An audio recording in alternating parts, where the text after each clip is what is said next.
이제 우리 하나님 말씀을 공부하기 시작하십시다. 디도서 2장 1절부터 오늘 공부하겠습니다. 다 같이 읽으십시다. 오직 너는 바른 교훈에 합당한 것을 말하며. 교훈도 바른 교훈이 있고 삐뚤어진 교훈이 있습니다. 도둑놈이 하는 교훈은 삐뚤어진 교훈입니다. 거짓말쟁이가 하는 교훈은 거짓 교훈입니다. 이단이 하는 교훈은 사람을 망하게 하는 것입니다. 바른 교훈은 어디에서 받을 수 있는 것입니까? 우리 사람들은 어느 정도 다 세속에 물들고 마귀의 영향을 받아서 삐뚤어진 관점과 생각을 가지고 있습니다.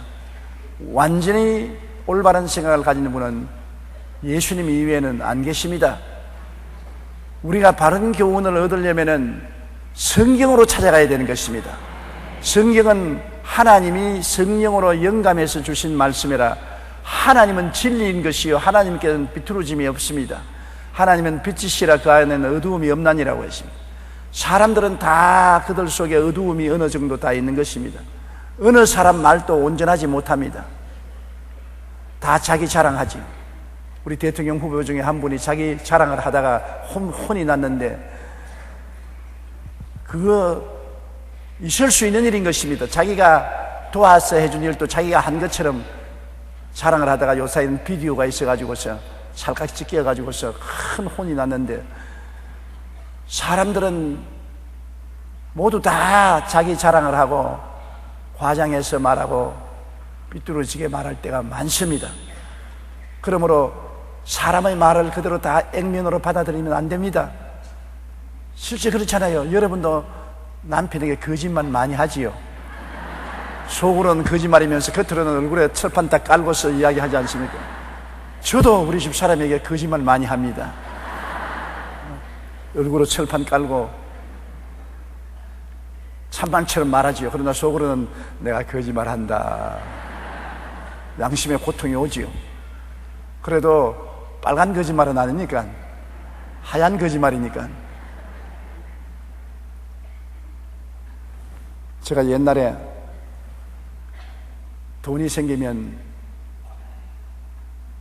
전부 월급은 우리 집 사람에게로 다 가니까 내게 돌아오는 것이 없어. 한 푼씩 두 푼씩 탔을라니까 굉장히 괴로워요. 왜 그러냐면 돈 좀 달라고 하면 주면 좋겠는데 어디 쓰느냐, 무엇 때문에 쓰느냐, 얼마 쓰느냐 자꾸 물으니까 이거 하루 이틀이 아니고 괴로워 견딜 수가 없어요. 그래서 신방을 하든지 해서 성도들이 얼마 주면은 가지고 와서 전부 책갈피 속에 숨겨놓았어요. 참으로 집에 숨기려고 하니까 숨길 데가 없을 때다. 침대 밑에 들어봐도 발견될 것 같고, 화장실에 가서 숨겨놔도 발견될 것 같고, 어디 숨길 데가 없어요. 그래서 내 서재 책갈피 속에 다 넣어놓고 필요할 때 쓰는데, 제가 미국에 부흥회를 하는데 연락이 왔어요. 집 이사를 하는데 내 서재를 다 옮기는데 특별히 관심을 가져야 될 것 있으면 말해달라 그랬어. 내가 활짝 뛰면서 내가 올 때까지 이사하지 말라고. 다 이제 들통나겠단 말입니다. 그러니까 아니야, 이사 꼭 해야 되고, 없을 때 이사해야지, 와서 이사하면 복잡하기 때문에 없을 때 이사해야 된다고 결국 고집을 부립니다. 그래서 그날 모텔에 들어서 하나님 책갈피에 있는 돈 안 떨어지게 해주시옵소서. 떨어지면 절단납니다. 절단납니다. 그런데 아닌 게 아니라 이사하는데 그냥 책갈피에서 돈이 떨어졌습니다. 눈이 휘둥그레졌지요. 나는 항상 돈 없다고 하는데 돈이 발각됐으니까 한국에 돌아오자마자 돈을 딱 가지고 이 돈 웬 돈이냐. 그럴 때는 바른 말 하는 것이 제일 좋습니다. 변명할 것 없어요. 내가 당신 몰래 돈 쓰려고 감춰놓은 거다. 그 돈 다 왜 줘? 안 줘? 몰캉 다 뺏겼네요. 그러고 난 다음에는 자, 돈이 생기면 책갈피에도 숨길 수도 없고, 포켓도 덜쳐보니까 숨길 수도 없고. 여러분, 사람이 거짓말을 하고 나면은 참 그것을 변명하기가 곤란합니다. 거짓말 하나를 하면 그것을 변명하기 위해서 또 거짓말해야 되고, 또 그것을 변명해서 또 거짓말해야 돼서 기억력이 또래돼야지, 안 그러면 옛날과 다른 말을 하게 돼서 또 발각이 되거든요. 그런데 특별히 여자들은 기억력이 좋아요.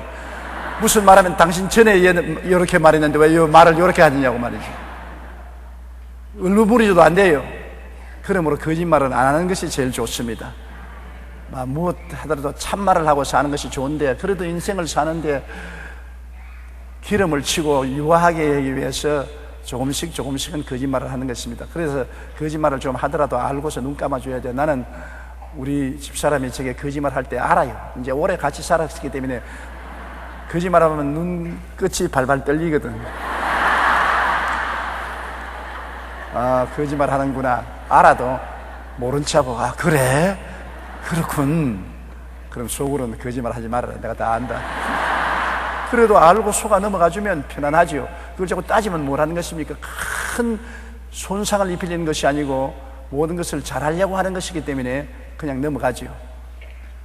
그렇기 때문에 인간을 100% 믿을 수가 없어요. 남편이라고 해서 100% 못 믿고, 아내라고 해서 100% 못 믿고, 자녀라고 부모로 100% 어떻게 믿습니까? 100% 진리를 말하는 사람이 없지 않아요. 우리가 참말을 말해야 되고 정직하고 성실하게 살아야 되는 것은 당연한 이치인 것입니다. 그러나 거기에 미치려고 노력을 하지만은 못 미치는 것이 인간이기 때문에 서로 용서하고 끌어주고 밀어주면서 살아야 되는데, 바른 교훈은 그러므로 성경을 통해서만이 얻을 수가 있는 것입니다. 성경은 거짓말이 없습니다. 진실이 구부러진 일이 없습니다. 하나님 말씀은 살았고 운동력에서 좌우의 날선 검보다 예리하여 혼과 영과 및 골수를 짜게 합니다. 말씀 앞에 있는 우리 모두가 다 뻘거벗은 사람처럼 되는 것입니다. 그러므로 이 디도에게 바울이 말한 것은, 바른 교훈에 합당한 것을 말하는 것은 하나님 말씀을 열심히 읽고 묵상하고 깨달아 알아서 말씀에 서서 교훈을 하라는 것입니다. 하나님 말씀에 이렇게 말하더라. 틀림없는 것입니다. 저도 50년 목회하면서 70이 넘도록 살아와 보니까 과거 경험을 통해서 보니 인간의 생각으로는 어림도 없다는 하나님 말씀이 실제로는 생활해 보니까 그 말씀대로 살면 반드시 축복을 받고 바른 길로 가게 된다는 것을 깨달아 알았었습니다. 말씀은 거짓이 없어요. 말씀 그 자체가 진리이기 때문인 것입니다. 이러므로 여러분께서 모든 일을 말씀에 비추어서 인생을 결정해야 되는 것입니다. 내가 말씀에 기록된 대로 인생을 결정하고 살면 후회하지 않습니다. 그러나 말씀을 뛰어넘어서 인간적인 시시비비를 가리면서 살면 나중에 어려운 고통을 당하게 되는 것입니다. 오직 너는 바른 교훈에 합당한 말을 할 것을 말하며, 2절요, 늙은 남자로는 절제하며 경건하며 신중하며 믿음과 사랑과 인내함에 온전하게 하고. 교회는 젊은 남자만 있는 것이 아니라 늙은 남자도 있지 않습니까? 내가 하와이에서 집회할 때 하와이에 제 3세 한국말을 하는데 나고 와서, 야, 이 늙은 놈아, 그러다가 날 보여. 아주 착한 말을 하는 사람인데, 그러니까 자기 할아버지가 이놈 저놈 하는 그 말을 듣고 이분 저물인 줄 알고 늙은 놈이 젊은 놈 데리고서 골프를 치고 왔다고. 제가 그날 골프를 치고 왔거든요. 젊은 사람들하고 골프를 치고 나보고 왔어. 오늘 늙은 놈이 젊은 놈하고 골프 치고 왔네. 아니, 굉장히 충격을 받았습니다. 그런데 그 사람이 나쁜 사람이 아니에요. 말을 잘못 배워가지고서. 그래서 나중에 누구에게 한국말을 배우니까 할아버지끼리 하는 말을 들었다고. 그래서 배웠다니까 할아버지 동료들 보고, 야, 이놈아 저놈아 하는 그 말을 듣고, 놈은 사람 보고 놈이라는 거구나. 그래서 이놈 저놈 하는 것입니다. 우리 말을 잘 배워야 되죠. 그러나 이 성경에는 늙은 남자를 했는데, 교회는 늙은 남자도 있고 중년도 있고 젊은 남자도 있고 청소년도 있고 어린아이도 있고 다 층의 사람들이 교회에 다 오는 것입니다. 그러나 제일 교회에서 연장자가 늙은 사람 아닙니까? 늙은 사람도 옛날하고 달라요. 옛날에 우리 어릴 때는 우리 동리에 40살만 되면 수염 기르고 담뱃대 큰 거 물고 뒷팔 끼고 우리가 그 앞에서 설설 기었죠. 이제 보니까 40살쯤밖에 안 됐어요. 그런데 손주 턱 없고 길거리에 나오고 그랬는데 요 사이 40살이 그러다가 귀퉁소리 얻어맞습니다. 새파란 젊은이라고 합니다. 요 사이 누가 늙은이냐? 70은 늙은이 아닙니다. 옛날에 내가 50대 70대를 보고 늙은인 줄 알았는데 아니에요. 80이 되어야 늙은이가 되는 것입니다. 80이 되어야 초년으로 초로가 되고 90이 되면 중늙은이가 되고 100살이 돼야 늙은이가 되는 거예요. 그러므로 70은 아직까지도 젊어요. 오늘날 70은 늙은이라고 할 수 없죠. 우리 교회 우리 연로 장로나 원로 장로는 보더라도 사실은 교회 법이 그래서 70에 은퇴하지만은 팔팔 젊었어요. 놀랄만한. 오늘날은 옛날보다 영양이 풍부하고 의학이 발달되어서 치료를 받고 생활 주거 환경이 깨끗하고 정결하고 그렇기 때문에 옛날처럼 그렇게 병들어서 빨리 죽지 않고 오래오래 살아요. 건강만 조심하면 더 오래 살 수 있는 것입니다. 성경에는 노아 홍수 이후로는 너희 수명이 120살이 될 것처럼 했는데 아직 120살 사는 사람은 없지만은 원래 인간은 죄 없이 올바르게 하나님 순종하고 살면은 120까지 살도록 설계되어 있는 것입니다. 설계가 되어 있어도 미리 잘못 살아서 망가져 가지고서 일찍이 죽는 것입니다. 이러므로 여러분도 하나님 앞에 필요 있는 사람이 되면 오래오래 살아도 좋습니다. 우리가 나이가 들수록 인생은 행복해진다고 말합니다. 제가 젊을 때는 노인들이 모여서 장기 떠가 앉았고 농담하고 앉았으면 불쌍한 인생 뭘 가서 바라고 사냐, 멍하니 앉아서 아무것도 바라는 것이 없이 이젠 살았으나 죽었다고 그렇게 생각했습니다. 젊을 때는 노인들 보고 할아버지 할머니 보면 기가 막혔어요. 그런데 내가 노인이 되어 보니까 젊을 때보다 더 편안해요. 왜? 노인이 되니까 젊을 때보다 더 욕심이 없어지는 것입니다. 세상 욕심이 없어지니까 욕심이 우리를 괴롭히지 않습니까?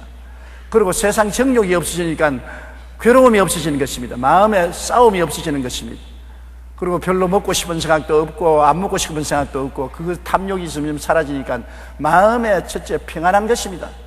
노인이 되니까 평안하고, 그리고 인생 경험이 깊어지니까 모든 것을 긍정적으로 생각할 수 있는 것입니다. 옛날에는 자꾸 부정적으로 생각하고 원망하고 불평하고 탄식했는데 나이가 늙어 보니까 인생이 다 그저 물을 가듯이 사는 거더라. 슬픔도 있으면 기쁨도 있고, 즐거움이 있으면 슬픔도 있고, 편안할 때 있으면 고날픔도 있고, 인생이 그렇더라.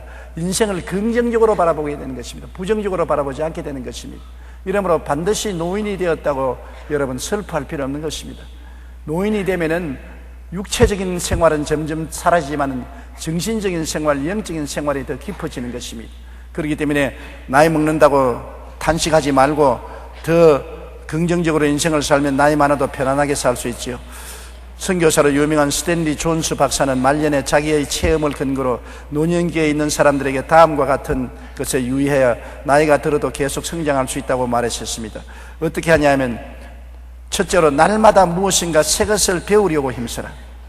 노인이 됐다고 아이고 나는 이제는 배우는 거 끝났다, 나는 더 공부할 필요 없다, 그렇게 하면 안 돼요. 노인이 되어도 젊은 때와 똑같이 열심히 배우고 연구해야 되는 것입니다. 80이 되었어도 열심히 연구하고 공부해야 되는 것입니다. 옛날에 일본에 가보니까 80대 노인이 한국어를 열심히 공부해가지고서 80이 넘어서 한국어 통역하는 거 보았었습니다. 여러분이 노인이 되었다고 해서 하고 싶은 일을 안 하면 안 돼요. 미국의 옛날 모세라는 할머니는 80에 처음으로 붓을 들어 그림을 그리기 시작한 것입니다. 손주들이 모여가지고서 붓과 물감을 사가지고 할머니 그림 그려보라고.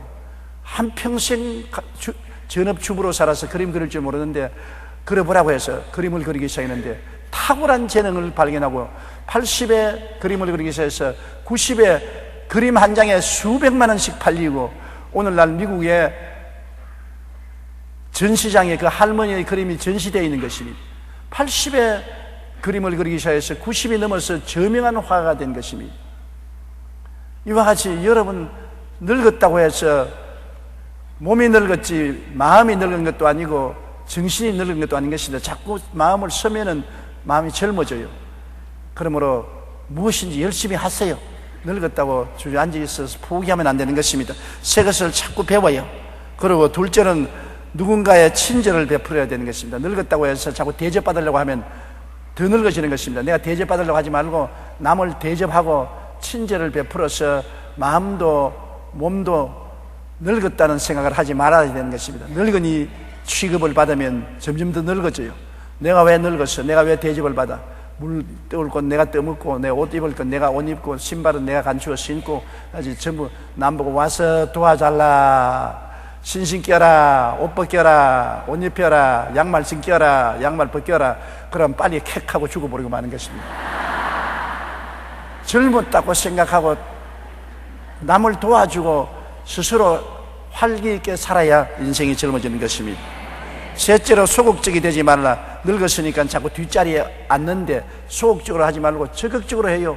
기도도 적극적으로 하고 성경도 적극적으로 가르치고 지역장, 구역장을 맡았으면 늙어서도 열심히 일을 하고 신방도 하고 그리고 말씀도 전가하고 가르치고 귀신도 쫓아내고 병든 자 위해서 안수기도도 해주고 적극적으로 인생을 살아요. 죽을 때까지 열심으로 인생을 살아요.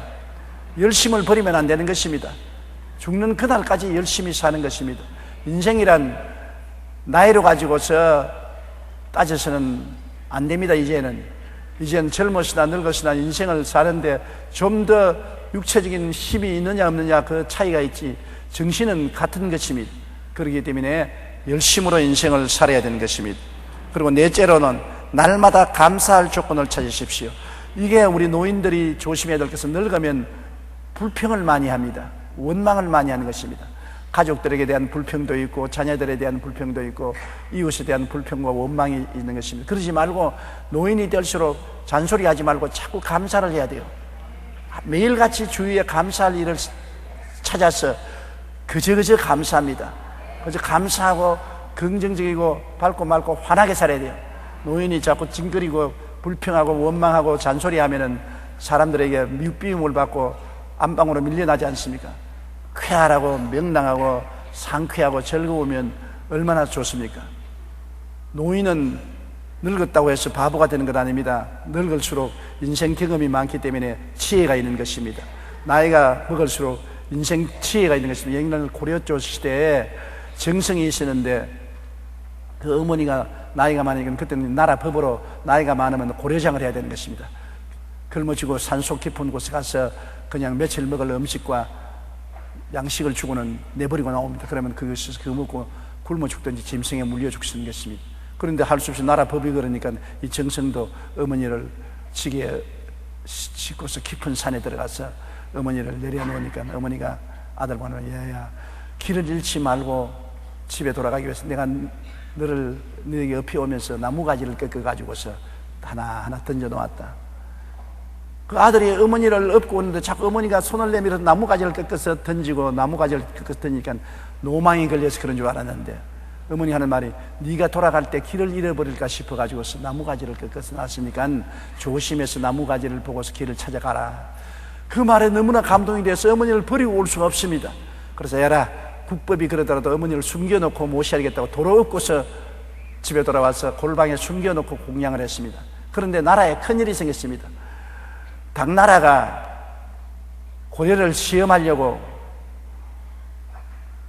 말 2피를 보내가지고서 어느 것이 음이고 어느 것이 새끼인지 관련내지 않으면 가만 안 있겠다고 그랬습니다. 상함 걸려고 조건을 잡죠. 근데 말 2마리가 왔는데 다 건전한 암말입니다. 어느 것이 음이고 어느 것이 새끼인지 알 수가 없어요. 그래서 조정에서 대신들이 모여서 아무리 구수회담을 해도 알 수가 없어요.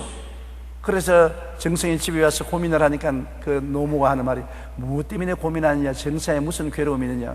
아닌 게 아니라 당나라에서 말 2피를 보냈는데 어느 것이 음이고 어느 것이 새끼인지 구별하라 하는데 우리 눈에는 똑같이 보이기 때문에 구별할 수 없으니까 할머니가 그 어머니 할 말이 그거 구별하기 쉽다. 말을 2마리 다 며칠 굶겨 놓고 난 다음에 똑같이 여물통에 데리고 오너라. 먼저 먹는 놈이 새끼다.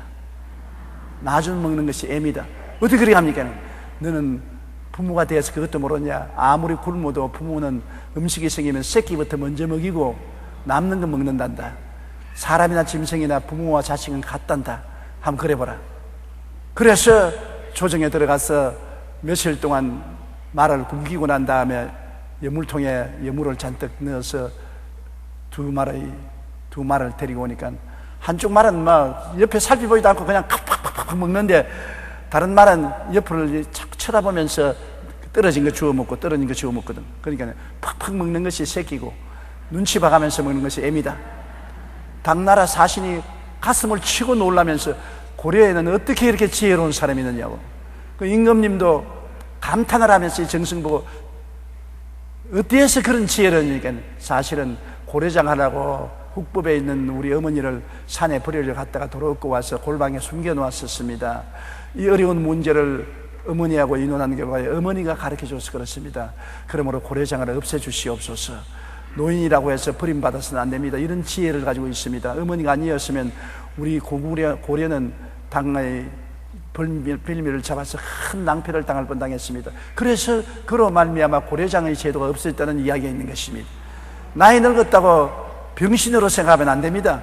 나이 늙으면 자연적으로 귀도 좀 어두워지고 눈도 좀 어두워지고 감각은 좀 어두워져도 지혜는 그대로 남아있는 것입니다. 백발의 지혜를 동반하기 때문에 여러분 언제나 지혜로운 인생을 살아갈 수가 있고 젊은이들을 도와줄 수 있는 것입니다.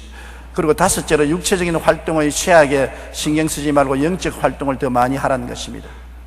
육체적으로는 활동을 하면 이제 지치고 피곤하잖아요. 그러나 영적인 활동은 성경도 읽고 기도를 많이 할 수 있잖아요. 저도 이번에 해안에 가서 돌 닦아 보니까 1시간 반을 닦고 나니까 허리가 아파서 허리를 펼 수가 없어요.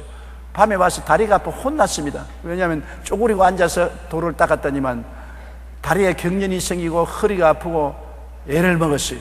젊었을 때는 그렇지 않았는데 육체적인 것은 그럴 수밖에 없지요. 그러나 정신적으로는 우리가 성경도 더 많이 읽을 수 있고 기도도 더 많이 읽을 수 있고 카운셀링도 더 많이 할 수 있으니 정신노동을 많이 할 수 있는 것입니다. 그리고 여섯째로 하늘에 쌓아두라. 성경 말씀처럼 하늘에 그대의 행동, 남은 물질, 그대가 생각하는 정신적 유산을 쌓도록 하라. 그 말은 이제 얼마 있으면 고향으로 돌아갈 것이니 고향에 저금을 많이 하라는 것입니다. 이 땅에 자꾸 뭘 모아 놓으려고 하지 말고 고향에 저금을 많이 하라는 것입니다. 전에 조선일보에 보니까 요사이 자식들이 부모가 재산이 있으면 전화도 자주 걸고 종종 찾아보는데 재산이 없으면 전화도 안 걸고 찾아보지도 않는다고 그랬습니다. 그 말 맞았어요. 요사이 부모가 재산이 있으면 자식들이 늘 들락날락해요. 나중에 그 재산을 얻어먹으려고. 그러나 재산이 없으면 아주 개밥에 도토리인 것입니다. 이런 이야기 내가 들어봤어요. 아들과 며느리가 아버지 어머니 방 밖에 있는데 큰 소리로 아버지가 그 어머니가 하는 말이 여보 그 안산 땅 어떻게 됐어? 그러니까 아버지가 그 땅값이 많이 올라갔지. 그 자식들이 그 깜짝 놀랐거든. 아이고 우리에게 생기고 안산 땅을 잔뜩 가지고 있구나. 아이 저럴 수가 있냐. 어찌한지 우리가 그 안산 땅을 우리가 상속을 받아야 되겠다고. 그 다음부터 다른 형제들이 부모를 못 섬기게 하고 그 부부가 열심으로 부모를 섬겼습니다. 그러나는 아버지가 세상을 떴는데 아무런 유언의 땅 이야기를 안 하거든요. 그 어머니도 눈치를 봐도 땅 이야기를 안 해서 하루는 아들이 왔어. 어머니 왜 그래? 그 아버지가 말한 안산 땅이 얼마나 됩니까? 얼마나 되는지 내가 어떻게 알아? 어머니 분명히 아버지 어머니하고 안산 땅이 있다고 말하지 않습니까? 안산 땅은 안산 땅이지 무슨 땅이야?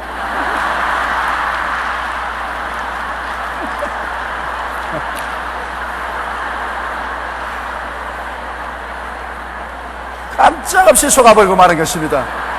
안산 땅은 안산 땅 아닙니까? 산 땅이 아니잖아요.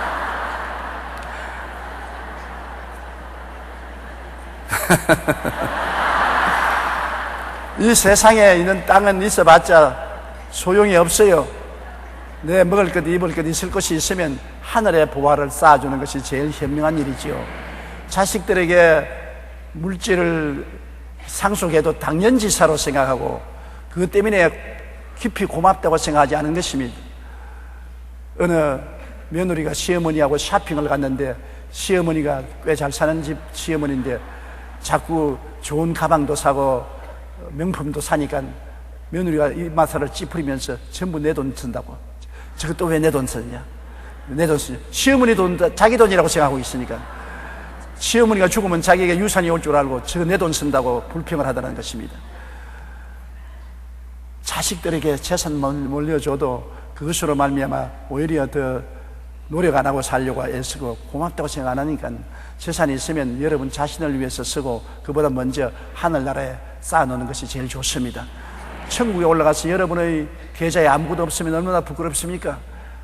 녹도 설지 않고 도둑도 들지 않은 곳에 여러분 계좌가 많이 모여 있으면 하나님이 얼마나 칭찬하시겠습니까? 주의 사업을 위해서 많이 힘쓰다가 천국 가는 여러분 되시기를 바랍니다. 그러므로 늙은 남자로는 절제하며, 절제라는 것은 모든 것에 형평성을 맞추라는 것입니다. 욕심을 버리는 것이 절제인 것입니다.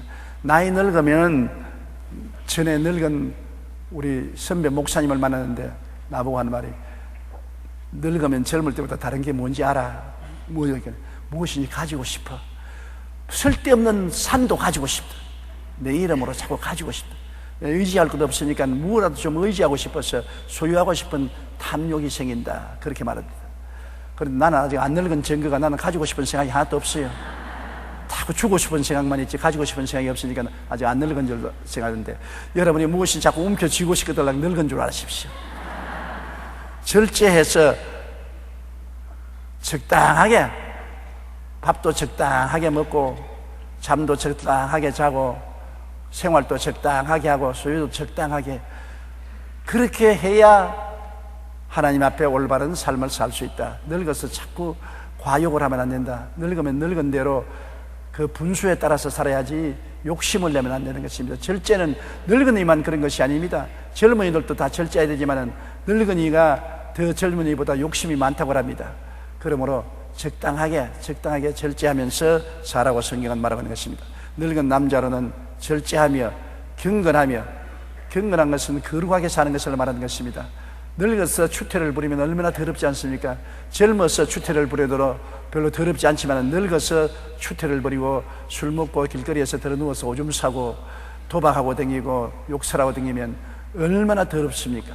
늙을수록 더 경건하게 하나님을 섬기고 하나님의 은혜를 받아서 살아야 된다는 것입니다. 신중하고 무언 일에 가볍게 말하지 말고 신중하게 말을 하라. 우리 사람들은 말을 해놓고 나중에 후회할 때가 많습니다. 이 입술이 굉장히 중요한 것입니다. 여러분, 입이 왜 중요하냐? 입을 잘못 놀리면 마귀의 사슬에 걸립니다. 고기가 왜 낚시에 물립니까? 입 때문에 물리는 것입니다. 고기가 입만 없으면 낚시 안 물었으면 될 건데 입을 놀리다가 그러면 낚시에 물려가지고 달랑 달려오는 것입니다. 사람들이 왜 어려운 고비에 처합니까? 말 잘못했다가 그것이 나중에 잡히는 것입니다. 언제고 잡히는 것이기 때문에. 더구나 여러분, 선거할 때 보십시오. 선거하면 옛날 고려짝 시대에 말한 것까지 다 덜쳐내는 것입니다. 그러므로 말 조심을 해야 올무에 걸리지 않는 것입니다. 그리고 말은 여러분, 우리 인생의 운명을 좌우하는 큰 힘이 있습니다. 무슨 힘이 있냐면, 바람이 아무리 불어도 큰 배가 이 조그마한 물속에 있는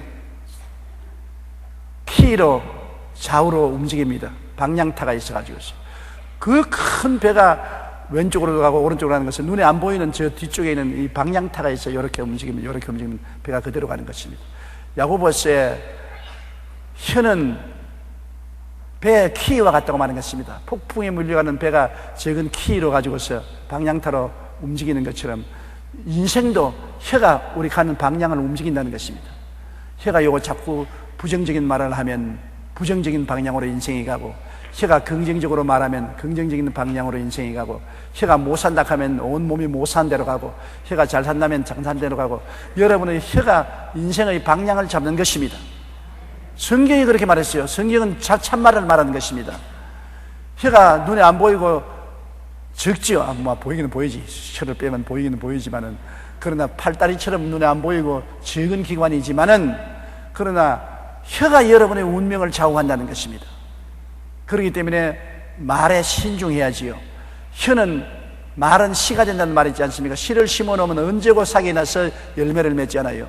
여러분 입에서 나오는 말은 지금은 아무 효과가 없다고 생각하지만 언제고 그것이 열매를 맺게 되는 것입니다. 그렇기 때문에 신중하게 말을 해야지, 나온다고 해서 그대로 뱉어버리면 안 되잖아요. 오늘 신문 보니까 BBK 사건으로 문제를 일으켰던 김경준이가 전에 한 말을 또 전부 뒤엎어버리고 또 새 말을 합디다. 전에 한 말 미안하다고, 잘못했다고 새 말을 합니다. 그러면 어느 것을 믿습니까? 전에 뱉은 말하고 또 새로운 말을 하니까 이제 모든 것을 다 의심할 수밖에 없지 않아요. 이 입술을 놀리는 것은 참 중요합니다. 신중하게 말하고, 믿음과 사랑과 인내함에 온전하게 하고, 믿음도 신실한 믿음은 행함이 있는 믿음인 것입니다. 그저 믿는다고 고함을 쳐도 믿음은 증명되어야 되는 것입니다. 믿음과 사랑은 증명되어야 돼요. 우리가 믿음이 행함이 없으면 죽은 믿음인 것입니다. 사랑도 증명되지 않은 사랑은 거짓 사랑인 것입니다. 내가 당신을 사랑합니다. 정말 죽도록 사랑합니다. 해와 달과 별처럼 사랑합니다. 그 말 누가 못해? 다 할 수 있어요. 크림 한 통이라도 사오고자 한다면 그런 말을 해야 돼요.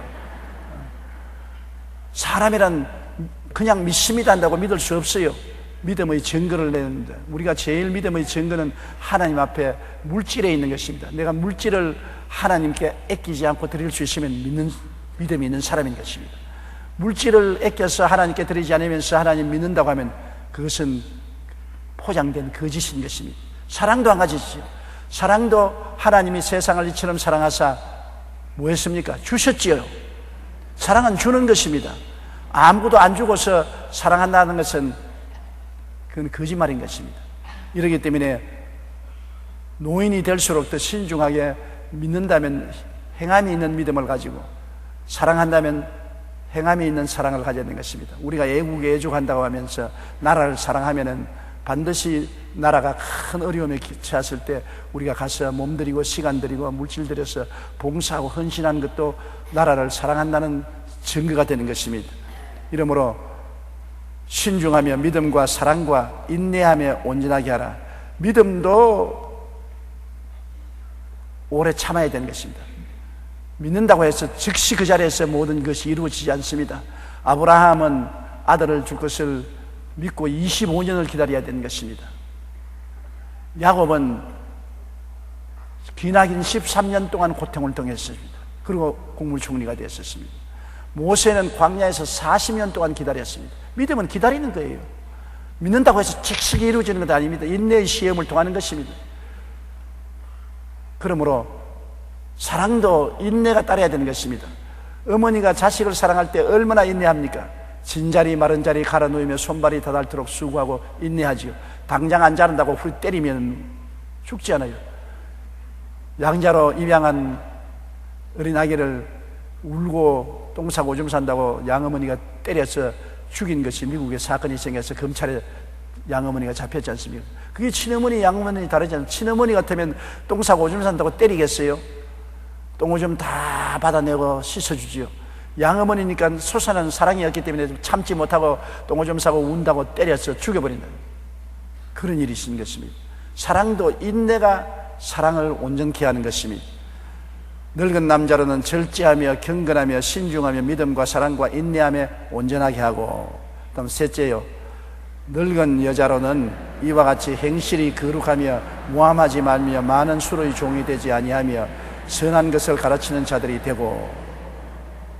오늘 여기 보니까 반수 이상은 늙은 여자야. 우리 교회 성도들은 40대 이후 성도가 많아요. 왜냐하면 제가 늙었으니까.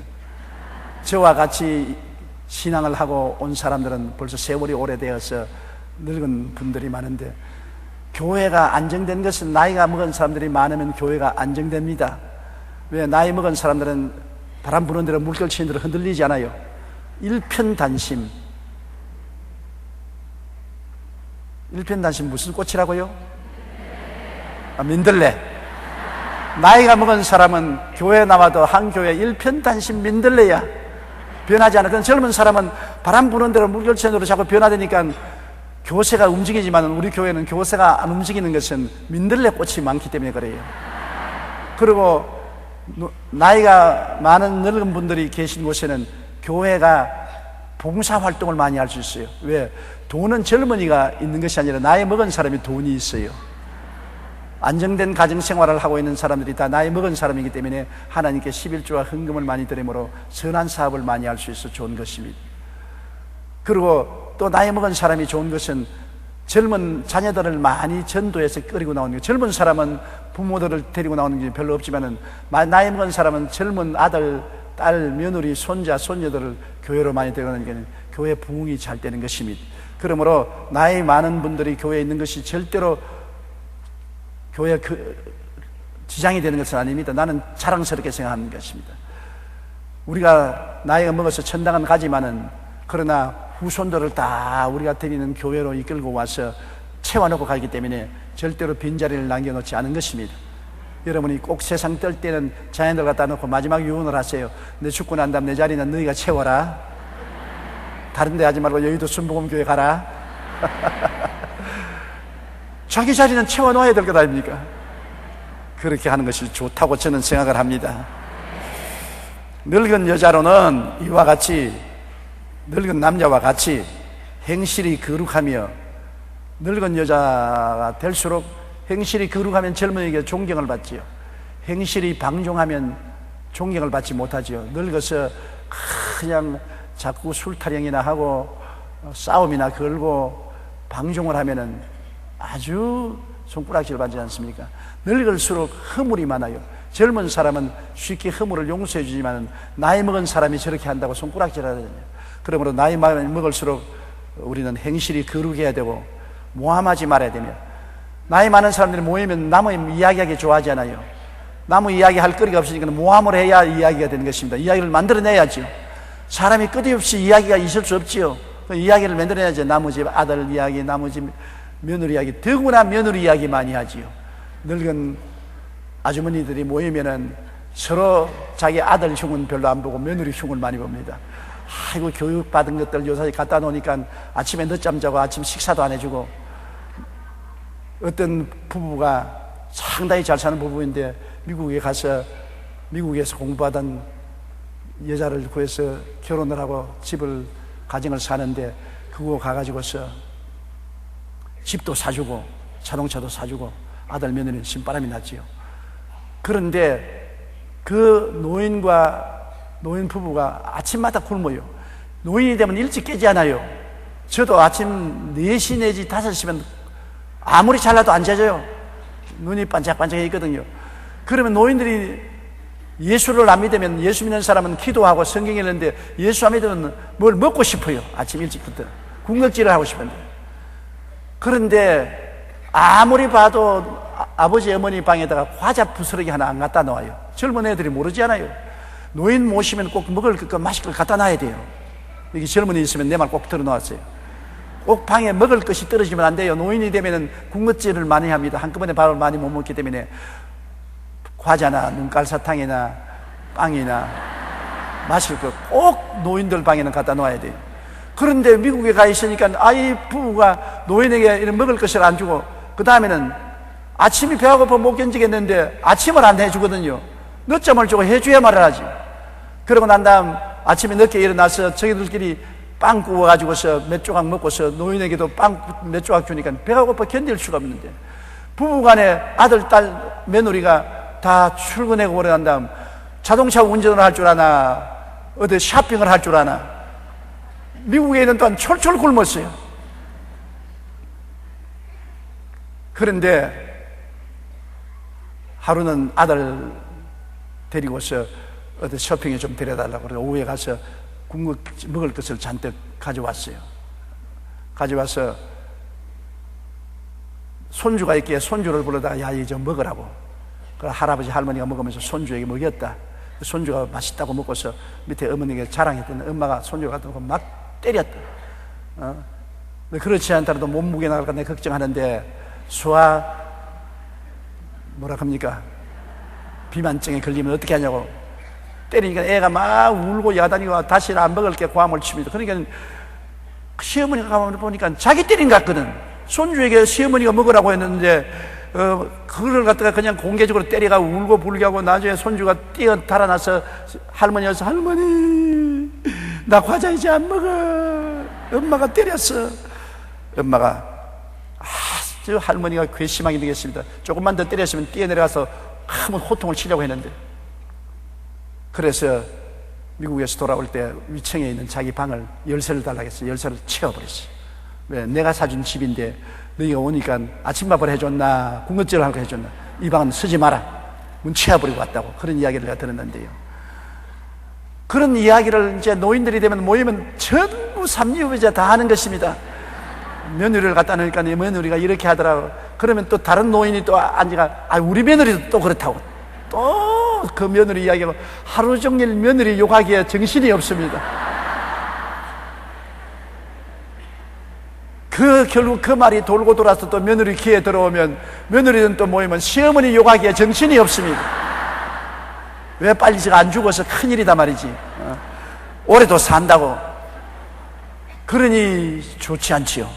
이렇기 때문에 우리가 모함하지 말아야 되는 것입니다. 그저 잘못한 것도 그 자리에서 속으로 사귀어버리고 남에게 흉보지 말아야 되는 것입니다. 할 말 없으면 가만히 입 닫고 있는 게 좋습니다. 정말 말하고 싶어요. 저도 그래요. 남의 말 하고 싶어서 여기까지 말이 자꾸 올라와요. 제가 젊었을 때 우리 신학교가 불광동에 있을 때였습니다. 그런데 겨울 추운 겨울이 그때는 가난할 때니까 학교에 가더라도 난로를 피워놨는데 그 난로에 전부 교수들이 아침 일찍 와서 손을 쬐는데 저도 그때 학교에서 가르쳤습니다. 서대문에서 목회할 때 앉자마자 내가 말했으면 야 너 소문 들었냐 그 목사 이리 했단다고 내가 모함하는 말을 했습니다. 그러니까 그 이 선생이라는 사람이 영어 선생인데 일어나서 그냥 나가더라고요. 근데 괘씸하더라고. 내가 이야기하는데 말이지 일어나서 나가게 이 선생 왜 일어나서 나가냐니까 나는요 이야기를 들으면 전하고 싶어 못 견뎌요. 안 듣는 것이 내가 좋아요.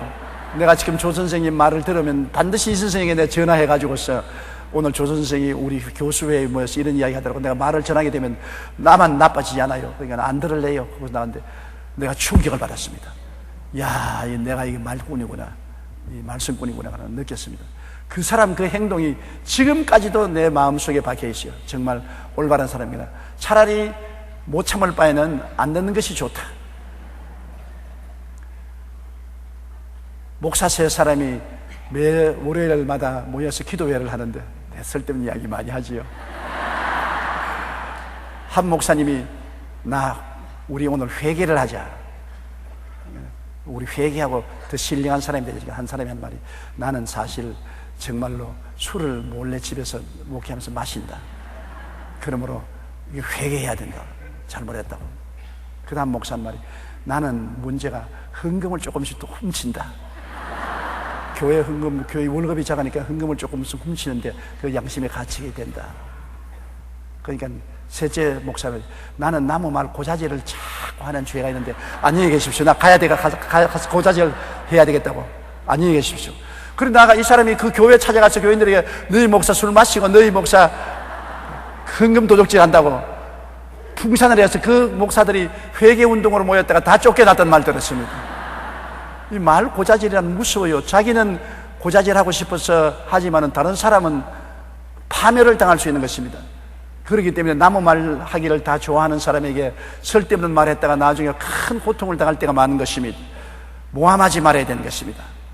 그리고 많은 술의 종이 되지 않으면 우리 요사이 한국에 나이 많으신 노인들이 술을 많이 먹지 않아요. 이게 왜 술을 말하냐면 바울이 말하던 그레데섬이나 그렇지 않으면 그 쿠라파에는 물이 나빠요. 물이 아주 나빠가지고서 포도주나 비르를 마셔요. 독일에 가면은 다 비르를 물같이 마시고 불란스와 그타 벨기에나 그런 데를 가면 전부 포도주를 마시지 않습니까? 내가 한번 재미있는 일은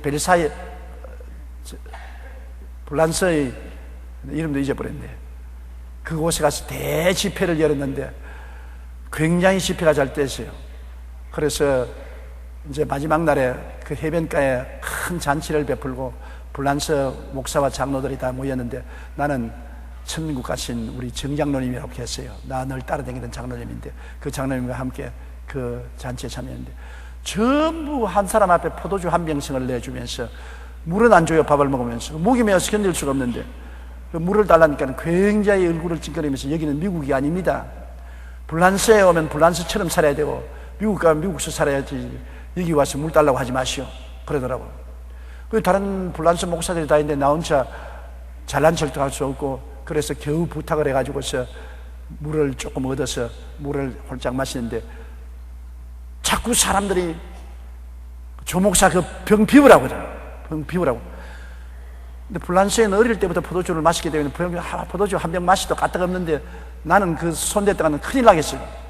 왜냐하면 내가 독일에서 저녁 먹을 때 비루 한 잔 마시고 난 다음에 방 찾아갔는데 기어서 방 찾아갔다고 해요. 정신이 아득해가지고서. 원래 나는 술을 좋아하지 않습니다. 할 수 없이 독일에 가서는 독일 사람처럼 하기 위해서 맥주를 조금 먹으면 기어서 가요. 그렇기 때문에 내가 걱정을 하니까, 내 같이 가는 우리 정장로님은 알코올 중독자로서 회개하고 예수 믿게 되는 것입니다. 옛날에 완전히 술주정뱅이가 회개하고 예수 믿게 되고 그 다음 나에게 충성을 다했는데, 나에게 자꾸 이렇게 해요. 눈을 찡하면서, 목사님, 술 처리하는 것은 내가 전문가 아닙니까? 목사님 체면 내가 처리해 줄 테니까 하나님이 오늘만은 주님을 위해서 내가 포도주를 마시게 할 테니까 내게 주십시오. 내게 주십시오. 그래, 자기가 한 병을 다 마시고 나면 빨리 내 거하고 바꿔 나가지고 내게 빈병 갖다 놓고 내 건 또 자기가 마시고. 그래가지고 나중에 다 회의를 마치고 호텔로 돌아오는데, 그래도 까뜩없더라고요. 그래서 그가 하는 말이, 내가 알코올을 떠났는데 오늘 주님의 은혜로 하나님 영광을 위해서 포도주를 잘 마셨습니다. 그런 일이 있었어요. 그게 왜냐하면 그 나라에는 물을 안 주기 때문에. 그런데 여자들이 남자들보다 알코올에 약한 것 같아요. 그러므로 물을 안 주기 때문에 포도주나 그런 비류를 마시니까 어찌할 수 없이 임백이지 않아요. 이래서 나이가 늙어서도 앉으면 서로 포도주나 비류를 많이 마시기 때문에 자연히 술을 마시면 취하게 되고, 취하게 되면은 정상적인 어느 행동을 하지 못하므로 여기에서 더구나 여성들 술을 많이 마시지 말라고 말한 것입니다.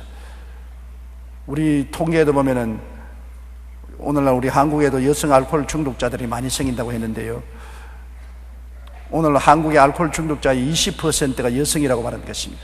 한국보건사회연구원에 따르면 성인 여성 중 알코올 중독자 환자는 1998년에 3.1%에서 2001년에 10.5%로 3년 사이에 3배가 증가했습니다. 2005년에는 11.1%로 증가했습니다. 전문가들은 500여만 명의 알코올 중독 환자 중에 20%인 100만 명 정도가 여성이라고 말했습니다. 왜 그러냐면 우리 한국 여성들은 우울증에 많이 빠져요. 가정이나 생활 환경 속에서 마음에 스트레스를 받고 우울증에 많이 빠지는데, 그 우울증을 치료하기 위해서 또 여성이 사회 진출이 활발해지면서 긴장이 많고 해서 그 긴장을 풀기 위해서 알코올을 많이 마시게 해서 알코올 중독자가 많아진다고 하는 것입니다. 그래서 우리 한국에도 여성들이 알코올 중독이 안 되도록 많이 조심해야 되는 것입니다. 우울증이나 스트레스를 기도하고 찬송하고 하나님께 맡김으로 고쳐야지, 일시적으로 알코올로 와서 고치려고 하면 순간적으로는 마음의 스트레스가 풀린 것 같지만 더 큰 스트레스에 걸리게 되는 것입니다. 더 큰 고통에 걸리게 되는 것입니다. 하나님의 은혜로 고쳐야지 세상에 술로서 고치면 안 되는 것입니다. 그러므로 술의 종이 되지 아니하며 선한 것을 가르치는 자들이 되고, 선한 것이 뭡니까? 예수님과 하나님이 선한 분인 것입니다. 물론 세상에서 착하고 선한 사람들도 있지만 가장 선한 것은 하나님과 예수님인 것입니다. 어떤 사람이 예수님께 나와서 선한 선생이 어찌하여 영생을 얻을 수 있느냐, 예수께서 네가 왜 나를 선하다고 하느냐, 선한 분은 한 분밖에 없으니 하늘에 계신 하나님이라고 말했습니다. 하나님과 그 아들 예수님과 성령 삼위일체 하나님만이 선한 것이니 복음을 가르치는 여자들이 되라는 것입니다. 4절요, 그들로 젊은 여자들을 교훈하되 그 남편과 자녀를 사랑하며. 이제 늙은 여인들은 젊은 여자들을 교훈하되 남편과 자녀를 사랑하라는 것입니다. 이건 뭐 다 마땅히 알 것 아닙니까? 가정이 이루어지려면 남편과 자녀를 사랑하지 않고 가정이 이루어지지 않는데, 요사이는 가정이 많이 파괴되지 않습니까? 우리 어릴 때는 이혼이라는 것이 상상할 수 없었습니다. 이혼이라는 말도 안 들어본 것 같아요. 결혼하면 의뢰이 사는 줄 알았습니다. 우리 동네에 보면 남편이 아주 술망태기가 되고 집안 살림을 하나도 안 돌봐도 부인은 그 남편을 모시고 일생을 사는 것을 많이 보았었습니다. 그리고 어떤 남자는 아주 고약해서 부인을 아주 맹태 패듯이 팹니다. 그래도 그렇게 얻어맞고도 이혼 안 하고 살았어요. 왜냐하면 그때 사회에서는 더 유교적인 사상이 강하고 봉건주의 사상이 강하기 때문에 이혼이라는 것은 없고, 아예 시집 가면 그 집에 귀신 돼야 그렇게 되기 때문에 이혼이라는 말 못 듣는데, 이제 여권이 신장되고 여자가 교육을 많이 받기 때문에 권리 주장을 많이 하므로 그런 고통받고 살려고 하는 사람은 누가 있습니까? 요사이는 여권들이 굉장히 세서 잘못하다가 남편 큰일 나요. 내가 오늘 우리 동리에 투표하러 가니까 참관인이 전부 여자들이다. 남자들은 투표소 앞에 한 사람 딱 앉아있고 표 받는 사람도 전부 여자고 그 검사하는 분도 전부 여자야. 그래서 내가 여성천하다. 점점 여성들이 교육을 많이 받고, 더구나 여성들이 남성들보다 적극적이지 않습니까? 옛날에 봉건주의 사회에도 실제로 억압되어서도 보통 점잖은 집안에는 여자들이 살림을 다 하지 않아요. 남자는 나이 먹으면 안방에 못 입고 아래채에 내려가서 그 기스만 했지, 안방에서 호령을 다 하는 것입니다. 종들 다 불러가지고 다 부리고, 혹시 아랫방에 있는 영감이 안방에 아내 만나려면은 미리 연락을 하고 허락을 받아야 안방에 들어갈 수 있습니다. 옛날에도 여자가 권세가 있어요. 아담과 하와의 인생의 진로를 누가 결정했습니까? 하와가 결정했지 않습니까? 나도 지금까지 살면서 우리 애들 장가가고 살림 옮기고 이사가고 하는 건 내가 결정한 거 하나도 없어요. 말해봤자 본전도 못 찾아요. 그냥 시킨 대로 따라가는 거지. 허수아비지, 허수아비. 정종 내가 가라면 우리 가정에서 내가 머리다, 내가 가장이다. 우리 총장은 말이야, 나는 당신 목이요. 머리 달려봤자 내가 인정하는 것이니까. 그러니 목에 달린 머리 무슨 소용이 있습니까? 한 가정도 여성이 올바르게 쓰면 가정이 다 올바르게 쓰고, 사회와 국가도 여성이 올바르게 쓰면 사회와 국가가 올바르게 쓰는 것입니다. 남자들 앞에 와서 큰 소리 꽝꽝 해도 뒤에 운전수는 여자인 것입니다. 미국에는 영어로 백시트 드라이버라고 있습니다. 운전자가 핸들을 잡고 있으면서 운전을 치자는 건 뒤에 앉은 부인이 오른편으로 가세요, 왼편으로 가세요. 속도 줄여, 브레이크 밟아. 신호등 자세히 보라고. 그 앞에 운전만 떼고 잡지, 뒤에서 운전하는 것은 다 부인이 운전하는 거거든요. 백시트 드라이버는. 그런 영향력을 부인이 가지고 있어요. 어찌할 도리가 없는 것입니다. 그렇기 때문에 젊은 며느리들을 누가 교훈합니까? 시어머니가 요새 교훈해도 안 듣지만은, 그러나 교훈은 시어머니가 하는 것입니다. 시아버지가 며느리 교훈하는 분 거의 없어요. 시아버지가 며느리 사랑하다가 잘못하면 들키면 혼쭐이 나는 것이니까 방에 가서 안 얻어맞으려면은 며느리 사랑한다고 하지 말아야 돼요. 그런데 이 시어머니가 며느리를 교훈해도 요새는 며느리가 똑같은 여인으로서 안 들어주는데 교훈을 들어줄 세상이 아니지요. 그러나 여기 성경에 말하는 것처럼 젊은 여자들을 교훈하는 것은 경험이 많은 친정어머니나 시어머니가 교훈을 해야. 친정어머니가 교훈하는 것은 딸들이 잘 들어요. 실제 성경에도 남자가 그 부모를 떠나 여자와 연합하여 한 몸을 이룰지라 그렇게 말했었습니다. 성경 말씀대로 보면은 처가살이하라는 것입니다. 남자가 그 부모를 떠나서 여자와 연합을 했습니다. 여자는 처갓집 아닙니까? 그래서 원래 성경에는 아들이 장가 들면은 집을 떠나서 처갓집에 들어가서 여자와 연합하여 한 몸이 되라고 해서 처가살이하라고 말해 놓은 것입니다. 오늘날 실제로 보면은 처가살이 하는 사람들이 굉장히 많아요. 처갓집에 가서 자기 집 살 때까지 붙어서 얻어먹는 것입니다. 나는 어떤 한 집에 보니까는 맏딸도 신랑 데리고 그 집에 와 있고, 둘째 딸도 신랑 데리고 그 집에 와 있고, 식구가 그냥 딸네 집 식구로서 꽉 들어찼어요. 그래도 별 도리 없지 않습니까? 그런데 마음이 편안한 것이 처갓집에 가면 편안해요. 나도 옛날에 내 본가에서 있는 것보다도 우리 최자실 목사님 집에 가는 게 더 편안합니다. 더 허물이 없고요. 그러니까 처갓집에 가는 것이 편안하고 살기가 좋으니까 처갓집에 가는 것입니다. 이래서 친정어머니가 교훈을 많이 하지요. 미국에도 가장 큰 농담이 장모 농담만 하면은 온 청중들이 다 웃습니다. 왜냐하면 미국의 가정을 파괴하는 주 원인자가 장모입니다. 장모가 한번 와서 선선하고 가면 가정의 대판 싸움이 일어나는 것입니다. 장모가 그만큼 부인에게 영향력을 많이 끼치기 때문에 미국에 있는 남자들은 장모를 굉장히 싫어합니다. 어떤 경찰서에서 한 집에 전화가 왔어요. 여보시오, 당신 장모가 탄 차가 백색 색깔을 한 차입니까? 백색 색깔 맞죠? 그 차가 잘못 운전해서 벼랑에 떨어져서 바다로 떨어졌는데 어떻게 할까요? 적당히 처리하십시오. 그런데 바다에서 건져보니까 전복이 하나 그 몸에 붙어있는데 어떻게 할까요? 전복은 떼서 보내주십시오. 그렇게 할 정도로 미국 사람들은 장모를 싫어하는 것입니다. 우리 한국은 달라요. 사위 사랑은 장모라고, 장모가 사위 사랑을 해주지 않습니까? 미국에는 그렇지 않아요. 그만큼 어머니가 딸에 대한 영향력은 굉장히 강합니다. 그렇기 때문에 시집간 딸을 잘 교육시켜서 남편을 사랑하고 자식들을 사랑하도록 여러분 가르쳐야 되는 것입니다.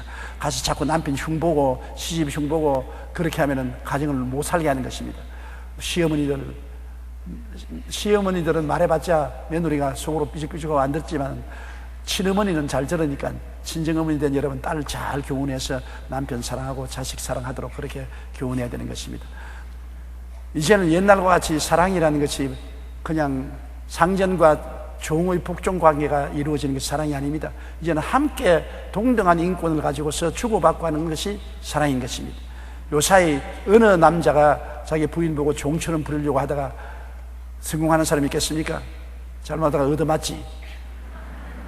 옛날에는 부인이 남편 못 때리지만 요새는 부인에게 얻어맞는 남자 많지 않아요. 얻어맞기만 합니까? 밥도 굶지.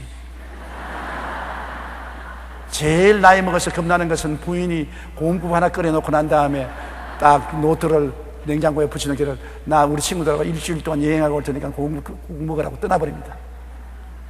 마누라 없으면 자기가 어떻게 할 수 있습니까? 고음국 끓여야지. 이러므로 옛날식의 부부를 생각하지 말고 하나님 앞에서 서로 동등한 인권으로서 하나님의 피조물로서 역할이 다르다고만 생각해야 되는 것입니다.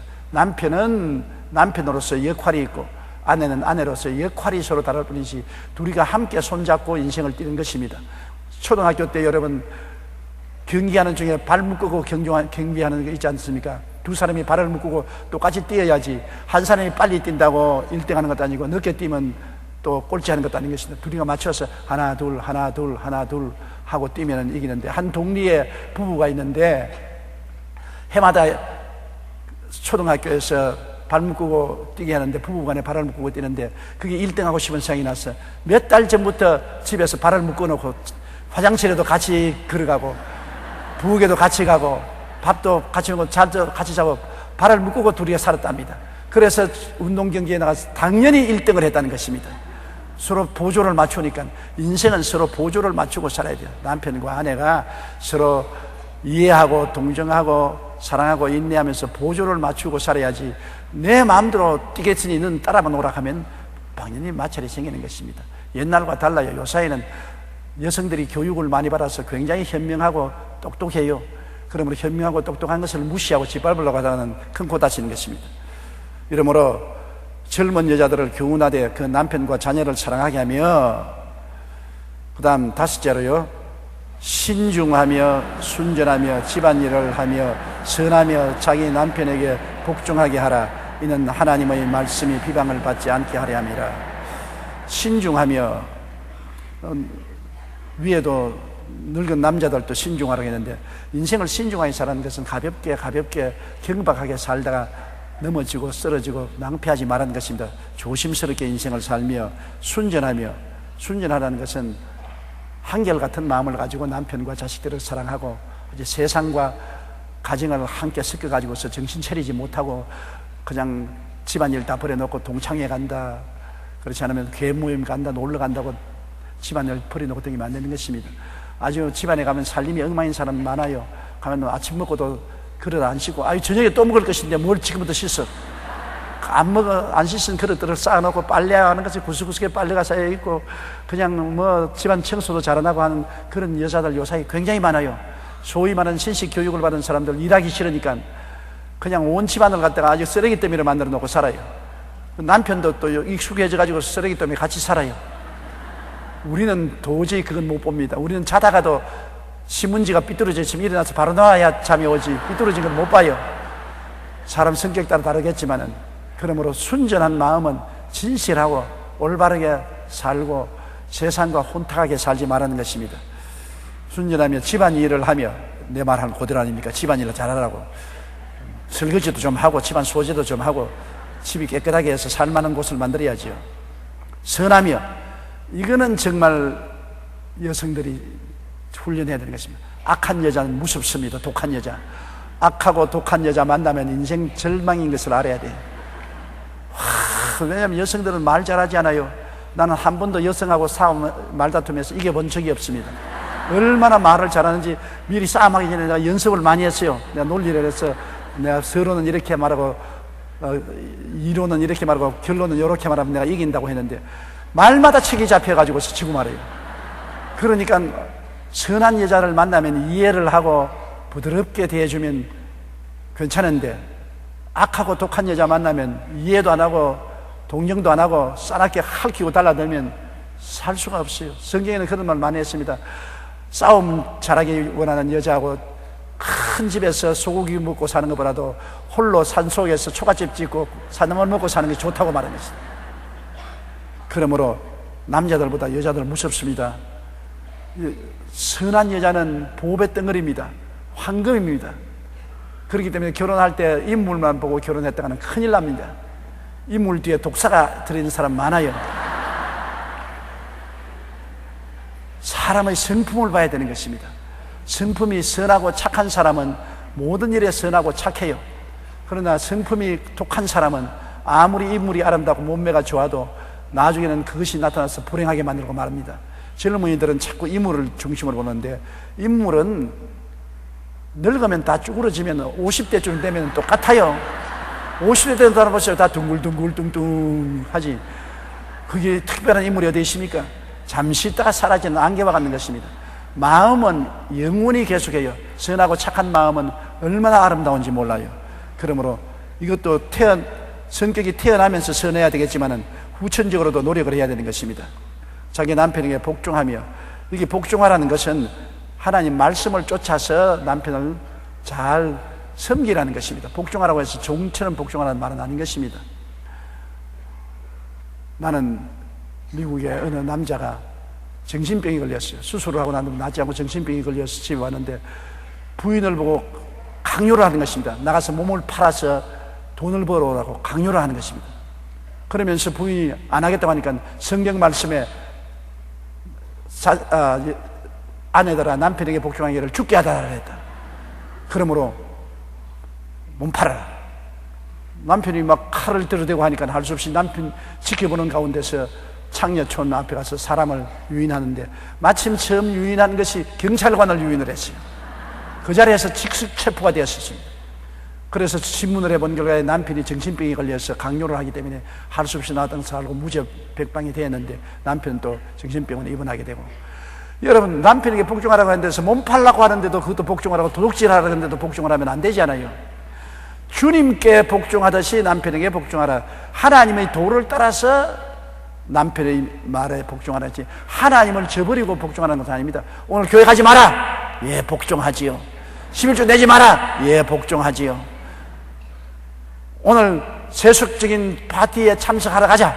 예, 복종하죠. 그러면 그거는 복종이 아니라 반역인 것입니다. 하나님의 뜻을 따라서 복종하라는 것입니다. 남편들도 하나님의 뜻을 따라서 아내에게 순종하고 아내들도 주의 법도를 따라서 남편에게 복종했지 주님의 법도를 버리고 복종하라는 말은 아닌 것입니다. 그러면 큰일 나지요. 그래서 하나님 안에서 사랑으로 서로 끌어주고 밀어주는 것입니다. 그러므로 여기서 복종이라고 해서 종으로서 복종하는 건 아닙니다. 주님 안에서 복종하는 것은 사랑으로 복종하는 것입니다. 남편도 사랑으로 아내를 감동해서 따라오게 하고 아내도 남편을 사랑함으로 밀어주는 것이, 사랑이 없는 복종은 종의 관계입니다. 노예의 관계입니다. 부부간은 노예가 아니지 않습니까? 사랑이 없는 복종은 복종이 아닙니다. 그것은 노예 관계인 것입니다. 가장 중요한 것이 예수를 믿고 하나님을 사랑하고 그 다음 아내와 남편을 사랑하는 것입니다. 그리고 서로 복종하는 것입니다. 사랑이 있어야 복종이 가치가 있는 것입니다. 이는 하나님의 말씀이 비방을 받지 않게 하려면, 여기 보십시오. 우리의 사는 모든 것이 하나님 말씀의 영광이 되도록 사는 것입니다. 우리 예수 믿는 사람들이 왜 서해안에 가서 봉사를 해야 되는 것입니까? 이 어려울 때 교회와 성도들이 먼저 나가서 헌신하고 봉사하면 안 믿는 사람들에게 하나님의 영광이 되기 때문에 그런 것입니다. 예수 믿는 사람 다르다. 예수 믿는 사람들이 헌신하고 봉사하니까 참 좋은 일이다. 하나님의 영광을 위해서 하는 것입니다. 먹든지 마시든지 자든지 깨든지 무슨 일을 하든지 우리는 하나님의 영광을 위해서 살아야 되는 것입니다. 우리 자신을 위해서 살아서는 안 되는 것입니다. 우리가 하나님을 위해서 마음을 비워버리면 하나님이 우리에게 행복과 기쁨으로 채워주는 것입니다. 내 자신을 위해서 육신의 정욕과 안목의 정욕과 이생의 장을 따라서 나를 채우고 욕심을 부리면 절대로 행복하지 않습니다. 여러분, 부자가 행복하느냐, 명예로운 자가 행복하냐? 행복하지 않습니다. 마릴린 몬로가 말하겠습니까? 나는 한없는 사랑을 원했지만은 나를 한없이 사랑해주는 사람이 없어서 죽는다고. 그가 자살할 때 그렇게 말했습니다. 온 세상의 남자들을 뇌살시키고 메스코움의 각광을 받는 그가 행복했느냐? 얼마나 불행했기에 자살했습니까?